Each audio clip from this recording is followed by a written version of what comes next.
Bismillahirrahmanirrahim. Assalamualaikum warahmatullahi wabarakatuh. Waalaikumsalam warahmatullahi wabarakatuh. Selamat sore pendengar SK Radio di 104,3 FM Pangkal Pinang, pemirsa YouTube SK TV Media Suluh Kolbu, pemirsa Facebook Masjid Kubah Timah Kota Pangkal Pinang, beserta para jamaah Masjid Agung Kubah Timah Kota Pangkal Pinang yang berbahagia.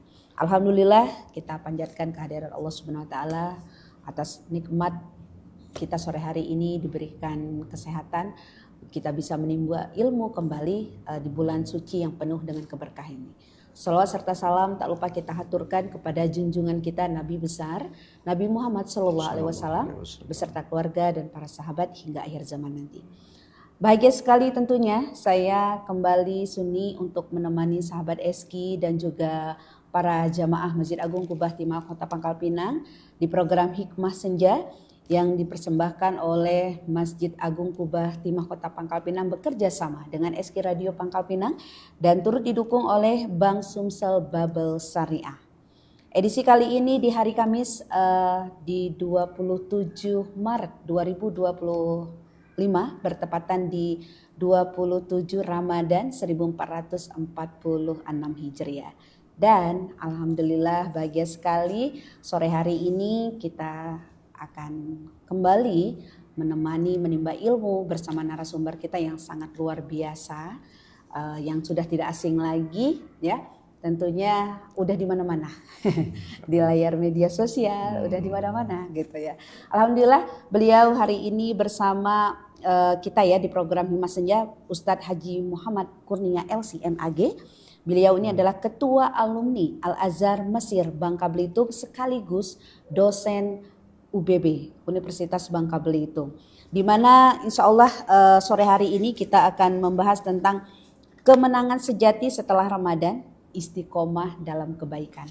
Ini adalah perlawanan dalam diri kita ya, bisa bertahan atau enggak untuk menebar kebaikan setelah Ramadan. Kita sapa dulu. Assalamualaikum warahmatullahi wabarakatuh, Ustaz. Waalaikumsalam warahmatullahi wabarakatuh. Alhamdulillah Ustaz. Alhamdulillah. Bisa silaturahmi kembali, sehat ya Ustaz ya? Alhamdulillah sehat-sehat. Luar biasa, alhamdulillah.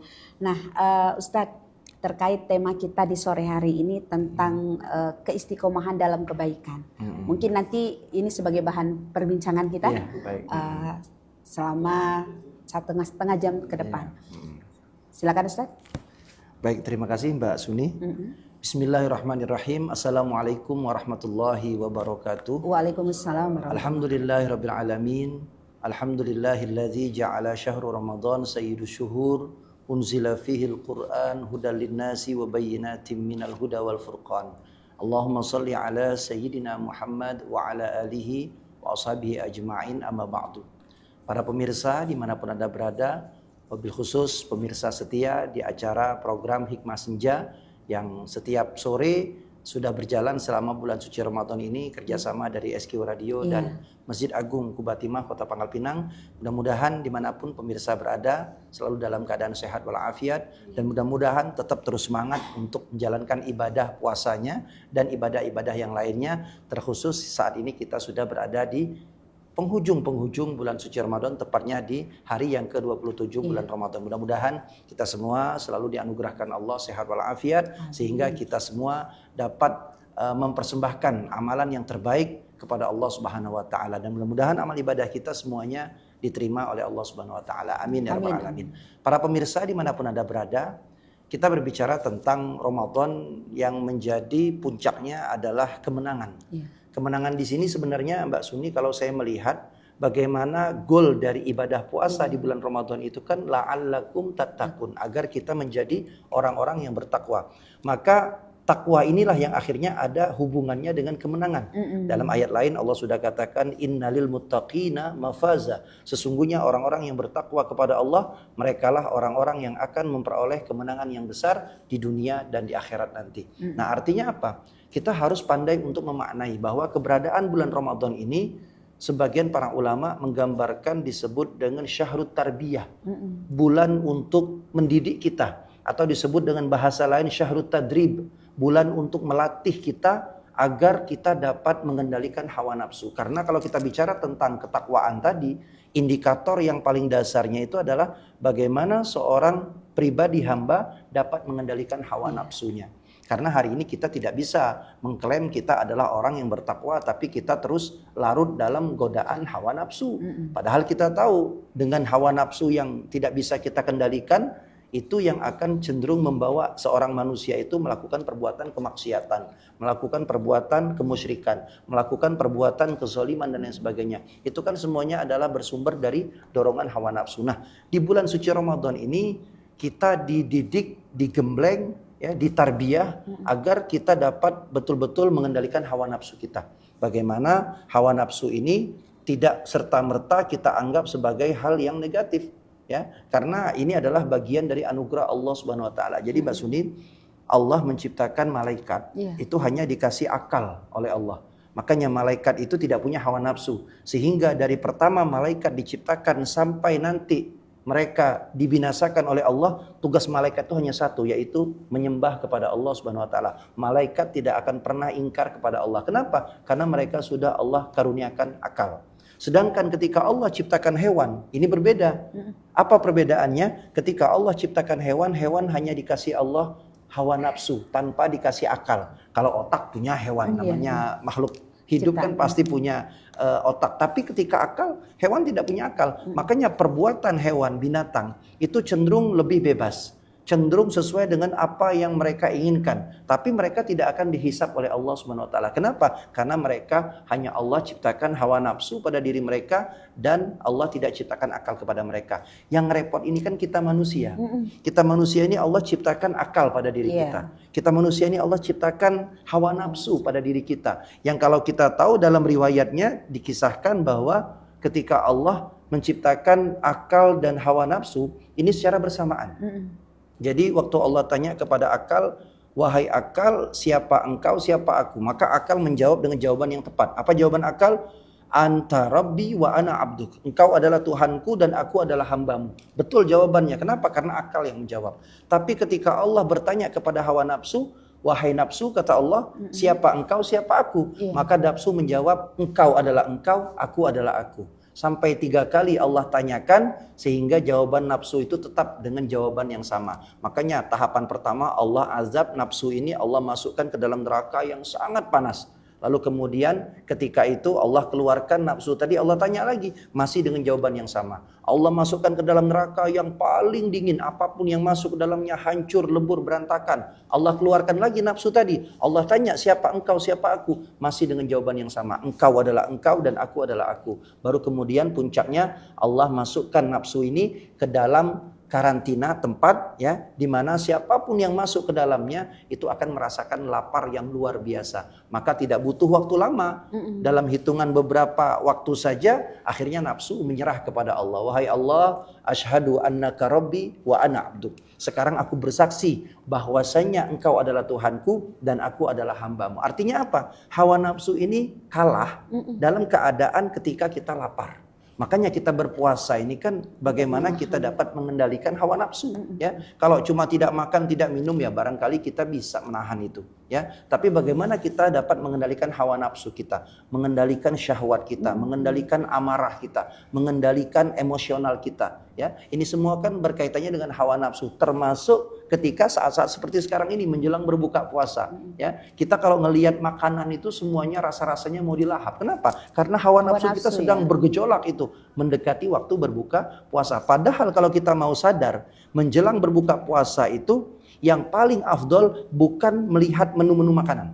Yang paling afdol menjelang berbuka puasa itu adalah kita banyak-banyak berdoa, bermunajat, meminta kepada Allah Subhanahu wa taala. Kenapa? Karena itu momen di mana doa orang-orang yang berpuasa itu nilainya sangat mustajab di hadapan Allah Subhanahu wa taala. Jadi kalau kita membahas Ramadan dengan kemenangan, ya betul. Ya, kita akan meraih gelar kemenangan itu kalau kita dapat mengendalikan hawa nafsu. Puncaknya nanti setelah Ramadan berlalu, bagaimana kita istiqomah dalam menjaga amal-amal ibadah kita kepada Allah Subhanahu wa taala. Saya pengen merangkum 3 amal saja yang harus kita selalu perhatikan.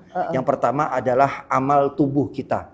yaitu kita banyak melaksanakan sholat sepanjang bulan Ramadan. Dari mulai sholat fardu pastinya, kemudian sholat sunnah, ya, dari mulai rawatib, qobliyah, ba'diyah, kemudian di malam hari kita mendirikan qiyamul Ramadan, sholat tarawih, kemudian di sepertiga malam sebelum bangun sahur kita, sebelum menikmati menu sahur kita sholat tahajud dulu. Nah, banyak sholat-sholat sunnah yang kita lakukan sepanjang bulan Ramadan. Maka kalau ingin melihat bagaimana seseorang itu berhasil meraih kemenangan di balik ujian Ramadan yang menjadi madrasah bagi kita tadi, lihat bagaimana istiqomahnya dia dalam amal soleh itu. Maka ketika Ramadan berlalu, amalan yang sudah dilakukan itu jangan ditinggalkan, tapi harus terus ditingkatkan. Ini yang pertama, amal badan kita. Yang kedua adalah amal lisan kita. Sepanjang bulan Ramadan kita banyak membaca ayat-ayat Al-Quran. Sepanjang bulan Ramadan kita banyak berzikir memuji Allah Subhanahu Wa Taala. Sepanjang bulan Ramadan kita banyak bersolawat kepada Nabi. Kita sepanjang bulan Ramadan dapat mengendalikan lisan kita untuk tidak berkata-kata kotor, untuk tidak berucap yang tidak ada faedahnya, tidak ada manfaatnya, terlebih dari ucapan yang dapat menyakiti hati dari orang lain. Ya, makanya Nabi mengisyaratkan, man kana yu'minu billahi wal yaumil akhir falyakul khaira aw liyasmut, kata Nabi. Barang siapa yang beriman kepada Allah dan beriman kepada hari akhir, maka hendaklah dia berucap dengan ucapan yang baik. Kalau tidak bisa berucap dengan ucapan yang baik, maka lebih baik dia diam. Maka ini isyarat bagaimana kita di bulan Ramadan ini, saat kita mengendalikan hawa nafsu, salah satunya adalah kita menjaga lisan kita. Kita gunakan untuk banyak-banyak baca Al-Quran, banyak-banyak berzikir, dan banyak-banyak berdoa. Untuk mendoakan kita sendiri, mendoakan keluarga kita, mendoakan saudara-saudara kita, mendoakan siapapun, terlebih kepada para pemimpin-pemimpin kita semuanya. Jadi amal lisan kita di bulan Ramadan ini banyak sudah kita lakukan. Maka lepas Ramadan, amal lisan ini jangan ditinggalkan. Jangan kita hanya intim dengan Al-Quran itu di bulan Ramadan saja. Setelah lewat bulan Ramadan nanti kita lepas lagi kontrol diri kita. Nah, ini adalah membuat kita akan merasakan kerugian yang sangat besar sekali. Itu yang kedua, yaitu amal lisan kita. Yang ketiga adalah amal harta.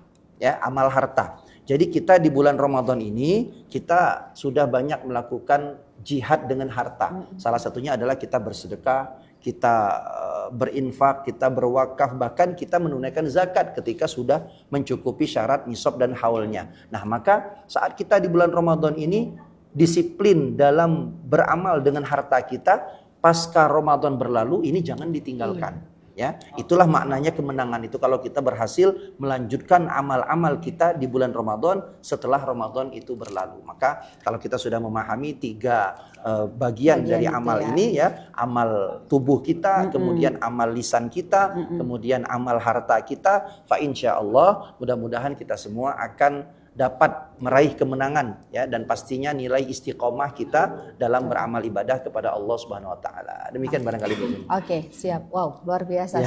Masya Allah, luar biasa. Tema kita hari ini sangat-sangat menyentuh sekali, ya, karena memang bulan Ramadan ini adalah kemenangan, kata Ustaz tadi, ya. Bagaimana kita melawan hawa nafsu kita. Melawan hawa nafsu kita. Yang jelas musuh terberat itu adalah diri kita sendiri, ya, Ustaz, ya. Betul, bagaimana betul melawannya itu luar biasa. Nah, gimana nih Ustaz ketika kita taat, kita beribadah, tapi untuk melawan hawa nafsu kita itu sendiri, untuk menghindari kemaksiatan itu seperti apa sih sebenarnya? Sebenarnya dari kita berpuasa itu adalah jawabannya untuk kita dapat mengendalikan hawa nafsu. Makanya Nabi Muhammad SAW beliau mengisyaratkan, ya ma'asyara syabab man istata'a minkumul ba'ata falyatazawwaj. Wahai para pemuda, kata Nabi, kalau seandainya kalian sudah sanggup menikah, maka menikahlah. Ya, wa man lam yastati fa alaihi bisawmi. Akan tetapi kalau seandainya para pemuda belum sanggup menikah, maka banyak-banyak puasa, kata Nabi. Kenapa? Fa innahu aghaddu lil basar wa ahsanu lil farj.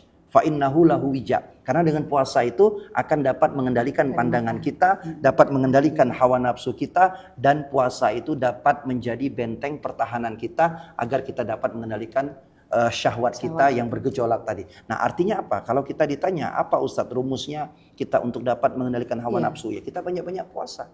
Ya, banyak-banyak puasa. Ini kalau mengendalikan hawa nafsu dari Hal-hal maksiat kacamata ya. syahwat dan kemaksiatan Iya. tadi. Tapi kalau kita bicara tentang hawa nafsu dunia, nah ini ada lagi pertanyaan. Kenapa? Karena hawa nafsu kita ini kan ada juga sebagian lebih condongnya kepada orientasi dunia.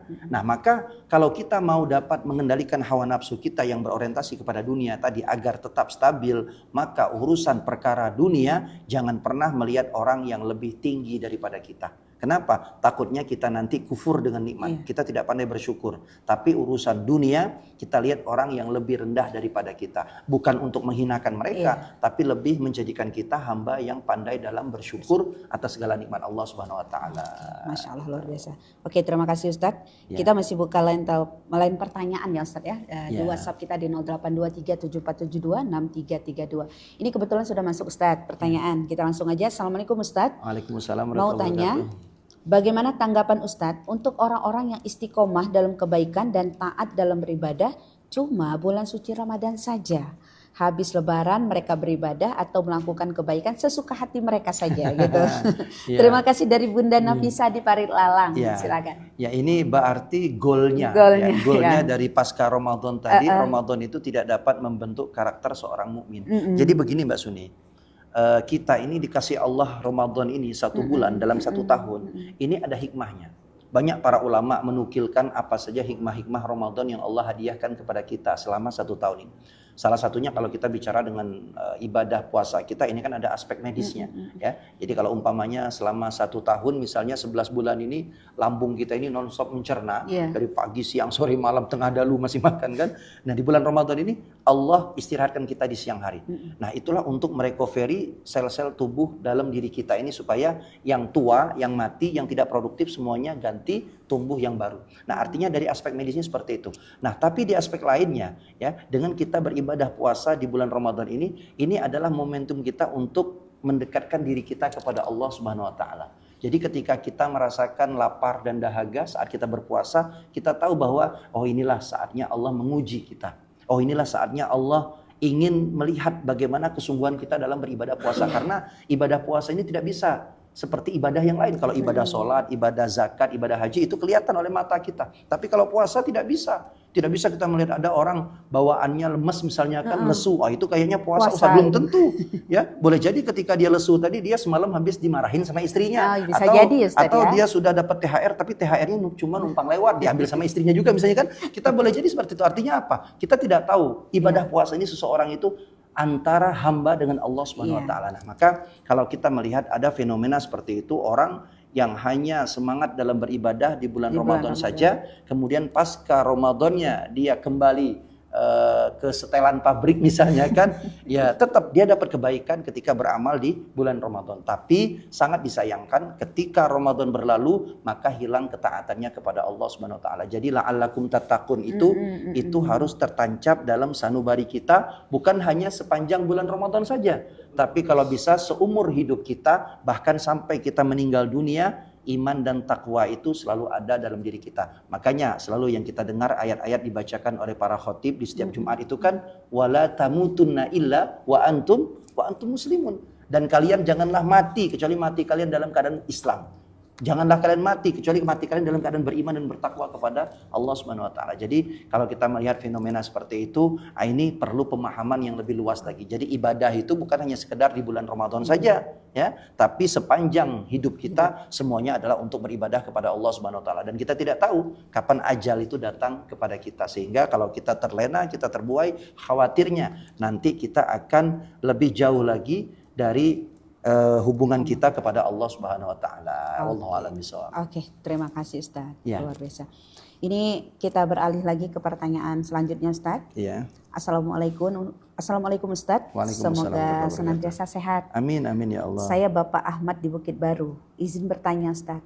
Istiqomah ini adalah bagaimana kita harus melawan hati, ya, yang timbul terkadang rasa malas dalam diri kita, dan mohon pencerahannya agar hati itu tetap terjaga untuk selalu biar tidak kendor Ustaz dalam beribadah atau menebar kebaikan setelah Ramadan.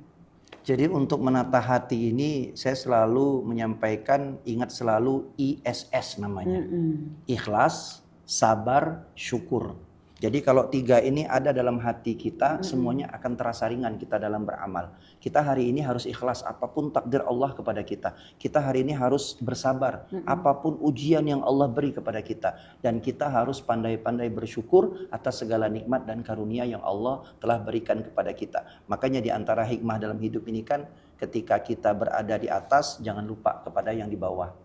Ketika kita dalam keadaan sehat, jangan lupa lihatlah orang-orang yang sakit. Ketika kita masih hidup, jangan lupa banyak-banyaklah berziarah kepada orang yang sudah mati. Kenapa? Supaya itu menjadi pengingat bagi kita betapa besarnya karunia yang Allah berikan kepada kita, sehingga kalau seandainya kita jalani dengan hati yang kotor, hati yang busuk, ya itu akan merugikan diri kita sendiri.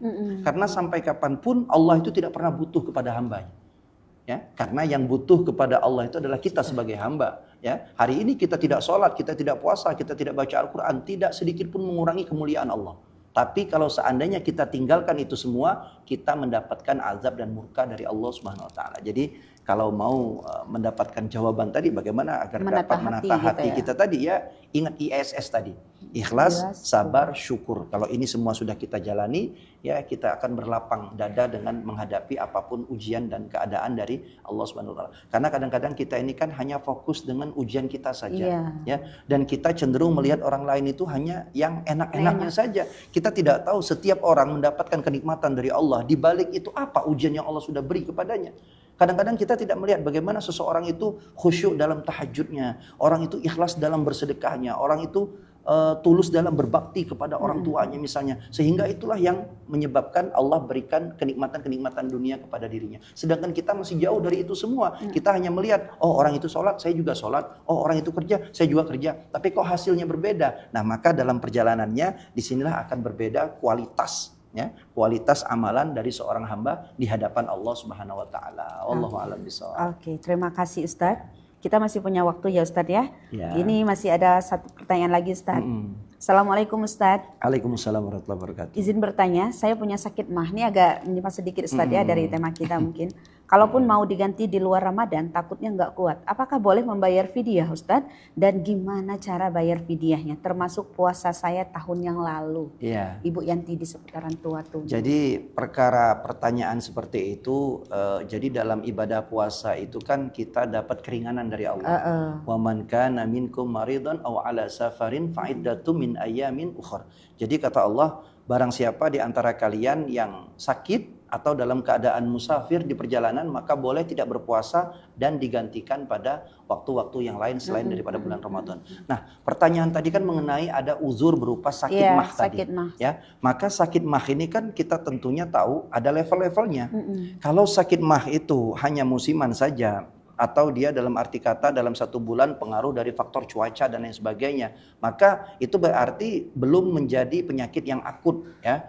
Nah, yang boleh untuk membayar fidyah itu kalau penyakit mahnya itu sudah level akut, sudah stadium 5 misalnya. Ini orang kalau dalam waktu 3 jam tidak konsumsi obat misalnya, ini akan putus nyawanya. Artinya kan itu sakitnya sudah sakit yang akut kan, sakit yang sudah sangat parah, yang tidak memungkinkan lagi untuk berpuasa. Maka dalam keadaan seperti itu, kalau sudah kronis penyakitnya, baru diperbolehkan untuk tidak berpuasa dan diganti dengan membayar fidyah. Tapi kalau usia masih muda dan sakit mah ini kan sebenarnya mah itu kan obatnya satu, mengatur ritme dan pola makan, itu saja, ya. Banyak orang beralasan menyalahkan puasa dan lain sebagainya, termasuk mohon maaf kita bicara aspek medis ya, perempuan hamil misalnya, ya. Itu ketika berpuasa nanti akan khawatir dengan kondisi janin dan lain sebagainya, tidak berkembang dan lain sebagainya. Saya punya istri, Mbak, ya. Anak pertama saya dalam keadaan bulan Ramadan hamilnya, ya. Tapi saya dorong istri saya dengan pola makan, ya, yang teratur, gizi yang seimbang. Kita konsultasi dengan ahli gizi dan lain sebagainya. Kita penuhi nutrisinya di waktu malam hari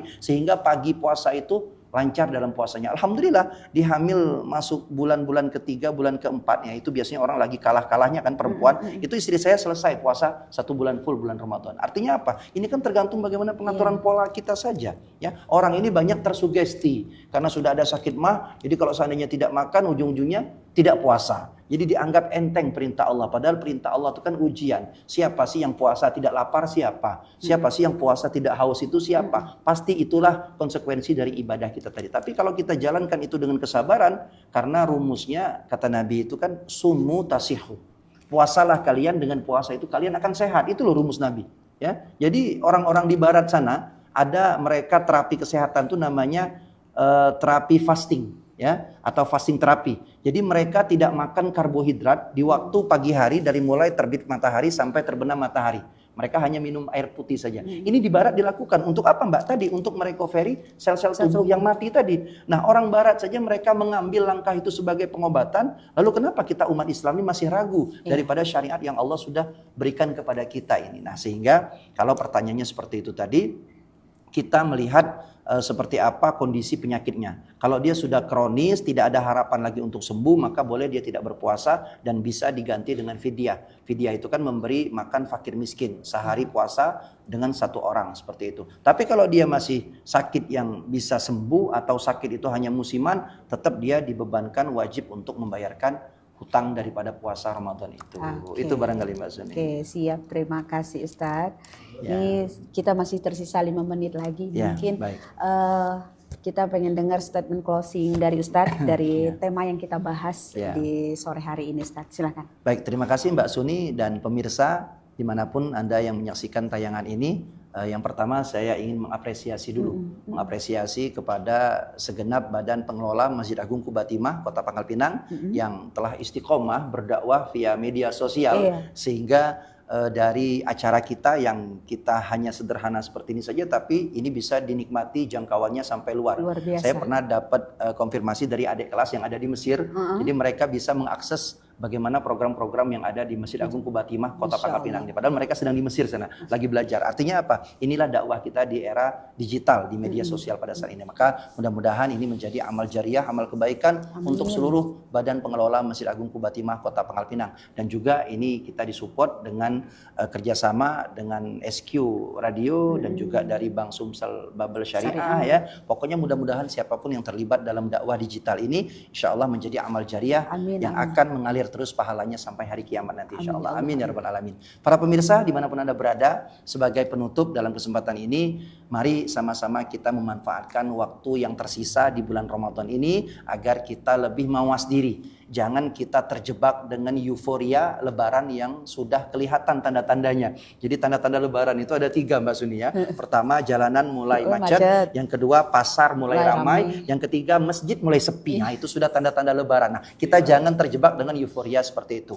Tetap kita semangat untuk beramal ibadah kepada Allah Subhanahu wa taala dan jaga semua nilai-nilai amal ibadah kita. Jadi setelah Ramadan berlalu nanti apa yang kita lakukan selama bulan Ramadan ini harus terjaga dengan baik agar kita menjadi pribadi hamba-hamba Allah yang istiqomah. Fal istiqomah khairun min alfi karomah. Karena istiqomah itu jauh lebih baik daripada kita mendapatkan 1000 karomah dari Allah Subhanahu wa taala. Maka oleh sebab itu, ayo kita semangat, kita kencangkan ikat pinggang kita maksimalkan waktu-waktu yang tersisa, kita banyak hajat, kita banyak permintaan kepada Allah, maka jangan lupa manfaatkan ini semua untuk berdoa minta kepada Allah Subhanahu wa taala. Mudah-mudahan doa-doa kita diijabah oleh Allah Subhanahu wa taala, dosa-dosa kita diampuni oleh Allah Subhanahu wa taala dan pastinya kita berharap semoga amal ibadah kita semuanya diterima di sisi Allah Subhanahu wa taala. Amin ya rabbal alamin. Wallahu a'lam bishawab. Hadanallahu iyyakum ajmain. Hadza wa syukran wal afu minkum. Wassalamualaikum warahmatullahi wabarakatuh. Waalaikumsalam warahmatullahi wabarakatuh. Terima kasih banyak Ustaz. Ya, sama-sama Mbak Suni. Sehat-sehat, semoga dilancarkan segala aktivitas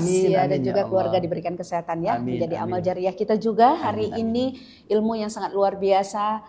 Bagaimana kita menata hati sih sebenarnya ya Ustadz ya, semua itu dari hati kita. Iya, dan menjaga nilai istiqomah dalam ibadah tadi Mbak. Nah, luar biasa untuk tema kita hari ini bersama Ustadz Haji Muhammad Kurnia LC MAG, dan tentunya terima kasih juga untuk Masjid Agung Quba Timah Kota Pangkal Pinang, pemirsa YouTube SK TV Media Suluk Kolbu, terus pendengar SK Radio dimanapun berada. Terima kasih juga untuk Bank Sumsel Babel Syariah turut mendukung atau mensupport untuk program Hikmah Senja kita langsung dari lantai 2 Masjid Agung Quba Timah Kota Pangkal Pinang. Dan selanjutnya kita akan menyimak lantunan ayat suci Al-Quran yang akan dibacakan oleh Ananda kita Syasha Aditya Putri. Dan kemudian dilanjutkan kumandang azan maghrib, itu menandakan waktu berbuka puasa untuk hari ini pukul 18:07 waktu Indonesia bagian Barat. Akhirnya saya Suni pamit undur diri. Mohon maaf ada salah kata, kepada Allah saya juga mohon ampun. Billahi taufiq wal hidayah. Wassalamualaikum warahmatullahi wabarakatuh. Waalaikumsalam warahmatullahi wabarakatuh. Kepada pembaca tilawah kami silakan.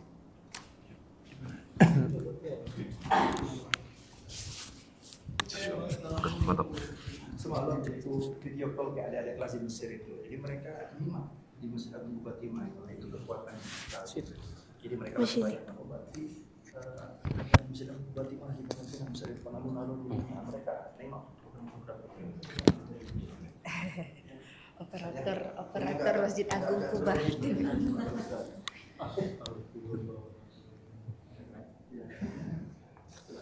Mbak Suni ya, karena waktu ini mereka juga bingung nih format semana tadi. Singkat tapi padat, gitu ya. Ya, yang penting ada poin-poin. Kalau dari poin itu takut melibat kemana-mana. Karena yang sudah kan di depan kamera, dengan kita biasa itu beda.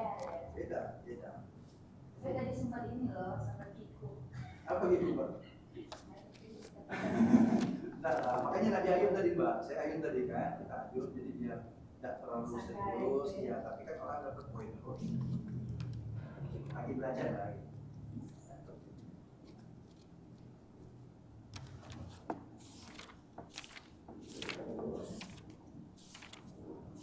Di bawah kita.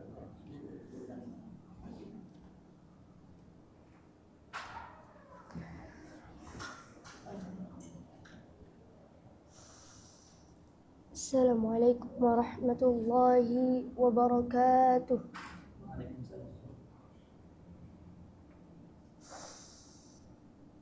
A'udzu billahi minasy syaithanir rajim.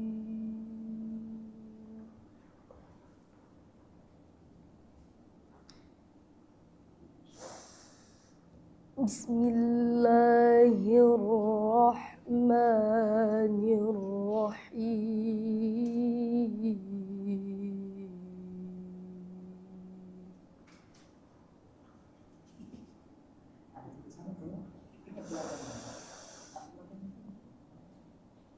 وإذ قالت الملائكة يا مريم إن الله اصطفاك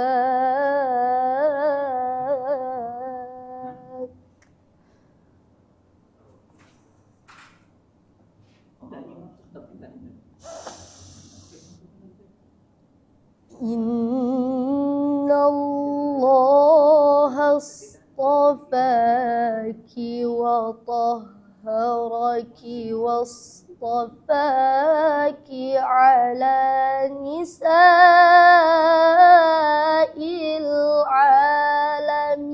العالمين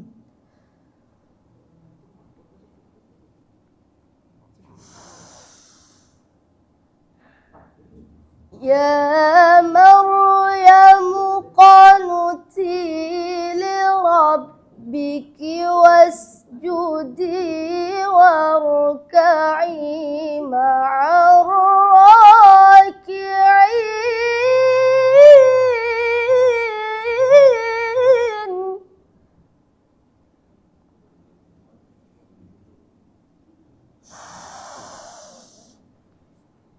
ذلك من أنباء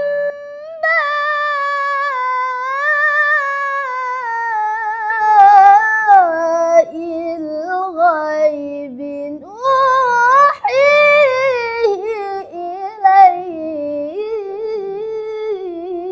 إليك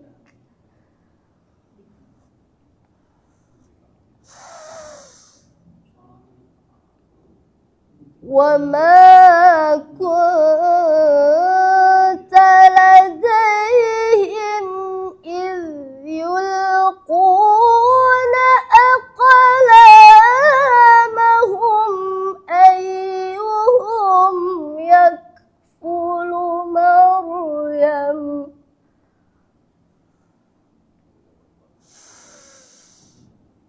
وما كنت لديهم إذ يختصمون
ومن المقربين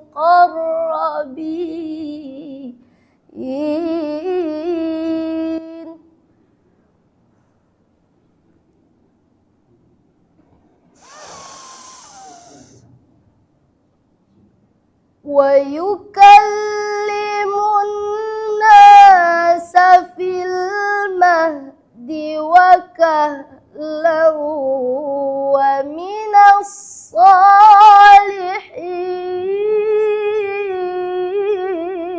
الصالحين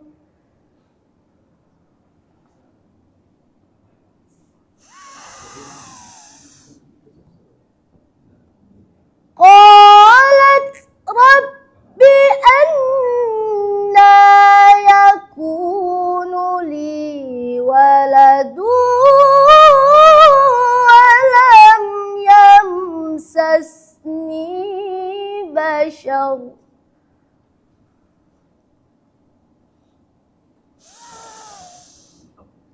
قال كذلك الله يخلق ما يشاء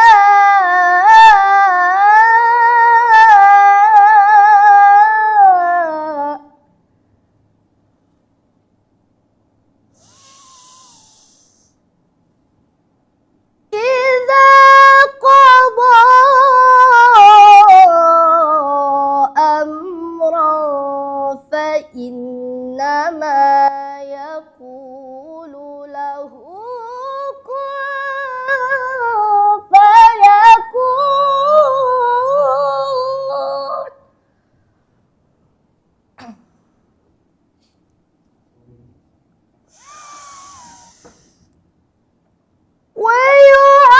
ويعلمه الكتاب والحكمة والتوراة